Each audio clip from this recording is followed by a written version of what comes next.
President Ferdinand Marcos Jr. is named as one of Time magazine's 100 most influential people for 2024. In an article published by Time, the renowned magazine mentions President Marcos's attempt to rehabilitate the name of his dictator father and namesake Ferdinand Marcos Sr.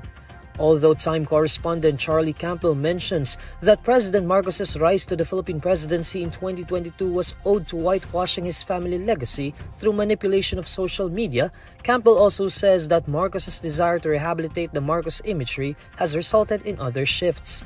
Campbell mentions the president's recent activities for the country, such as bringing technocrats back into government and his actions towards post-pandemic economy. Campbell also mentions the president's firm stance against Chinese aggression in the disputed South China Sea. The article, however, also mentions that problems still persist in the country, such as extrajudicial killings and the attack on journalists.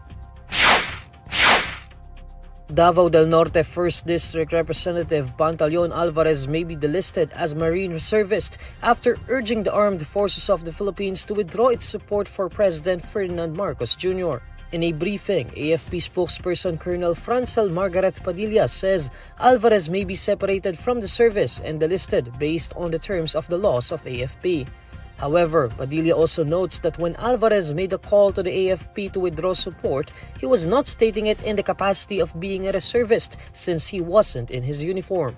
Alvarez, who is bearing the rank of colonel, and joined the AFP on April 14 to peacefully withdraw their support to Marcos to avert a possible war over the West Philippine Sea issue, which he said would bring countless of dead bodies, unimaginable destruction, famine, and hunger.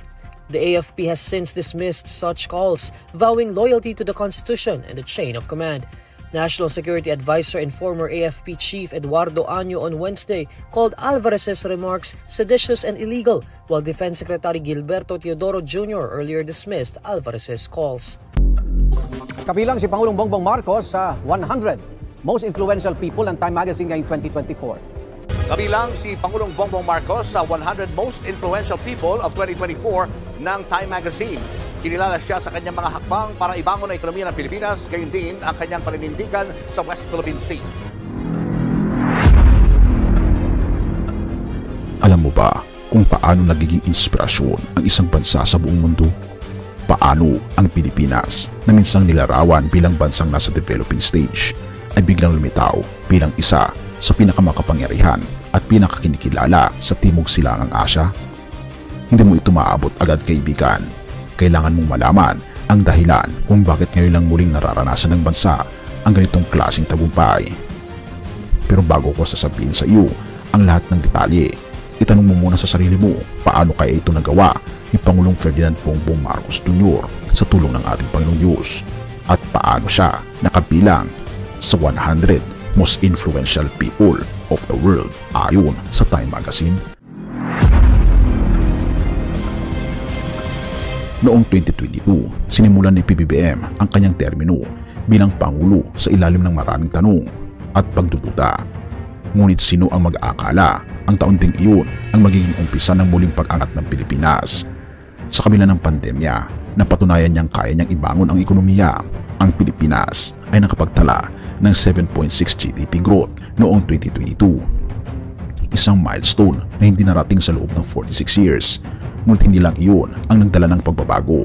Ang bawat hakbang ni Pangulong Bongbong Marcos Jr. ay masusing pinag-iisipan, pero hindi basta desisyon ang gumabay sa kanya, kundi ang karunungan na ayon sa kanya ay biyaya mula sa ating Panginoong Diyos. Bakit mahalaga ito? Dahil dito nagsimula ang bagong yugto ng Pilipinas bilang isang makapangyarihang bansa. Ngunit ano ang tunay na lihim? Bilang leader, may mga bagay na ginagawa si Pangulong Bongbong Marcos Jr. na tila hindi karaniwang nakikita sa ibang mga pinuno. Isa rito ang kanyang kakaibang kakayahang makita ang mas malawak na larawan.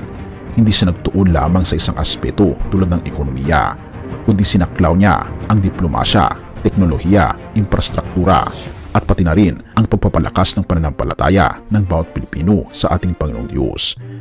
Isa sa mga hakbang na naging susi ay ang pagpapababa ng corporate income tax sa mga negosyo mula 25% patungong 20%. Ngunit ito ay hindi lamang tungkol sa tax, ito ay tungkol sa pag-akit ng mga dayuhang mamumuhunan na magreresulta sa mas maraming trabaho para sa mga Pilipino. Sa makatuwid, ang ang bawat Pilipino ay nagiging bahagi ng tagumpay na ito. Ang tanong pa, bakit siya napapansin sa buong mundo? Kung akala mo ay dito lang siya magaling, nagkakamali ka. Noong 2024, kinilala si PBBM bilang isa sa 100 most influential people in the world ng Time Magazine. Pero bakit siya napansin? Dahil sa kanyang abilidad na gawing isang mahalagang bahagi ang Pilipinas sa pandaigdigang eksena. Sa mga pulong, kasama ang mga lider ng Estados Unidos, Japan at European Union, tinitiyak niya na laging pinangangalagaan ang interes ng ating bansa. Ngunit hindi lamang ito tungkol sa pagkakaroon ng magagandang ugnayan. Ito ay tungkol sa pagtiyak na ang Pilipinas ay nakaposisyon para sa tagumpay, hindi lamang ngayon, kundi sa hinaharap. Ang inspirasyon ay galing sa ating Panginoong Diyos. Hindi lamang matalinong lider ang ating Pangulo, siya rin ay lider na may pananampalataya, na naniniwala na ang kanyang katalinuhan ay galing sa ating Panginoong Diyos. Sa bawat desisyong kanyang ginagawa, laging inuuna niya ang pagkilala sa ating Panginoong Diyos bilang kanyang gabay. Ang kanyang mga talumpati ay palaging may paalala na ang talino at lakas ay biyaya lamang mula sa may kapal. Ang ganitong pananaw ang nagiging pundasyon ng kanyang tagumpay at ang inspirasyon sa bawat Pilipino. Bago natin tapusin ang kwento, itanong mo sa iyong sarili, paano mo isasabuhay ang tagumpay na ito sa iyong sariling buhay? Tulad ng Pilipinas, ang bawat tao ay may kakayahang umangat sa kabila ng mga hamon. Ang liderato ni PBBM ay patunay na kapag inuuna mo ang ating Panginoong Diyos, may malinaw kang layunin at binibigyan mo ng halaga ang bawat takbang at walang imposible. Ang Pilipinas ay nagiging simbolo ng tagumpay hindi lamang sa Timog Silangang Asya, kundi sa buong mundo, at ang bawat Pilipino sa ilalim ng literatong may pananampalataya at talino ay bahagi ng tagumpay na ito. Kaya kung isipin mo hanggang dito na ang lahat, nagkakamali ka. Ang pag-angat ng Pilipinas ay patuloy na isinusulat sa history at ang pinakamahalagang bahagi ay nasa hinaharap pa. Mabuhay ang Pilipinas, mabuhay ang bawat Pilipino, at God bless the Philippines. Mabuhay ang malayang sambayan ng Pilipino, mabuhay ang Pilipinas magpakailanman.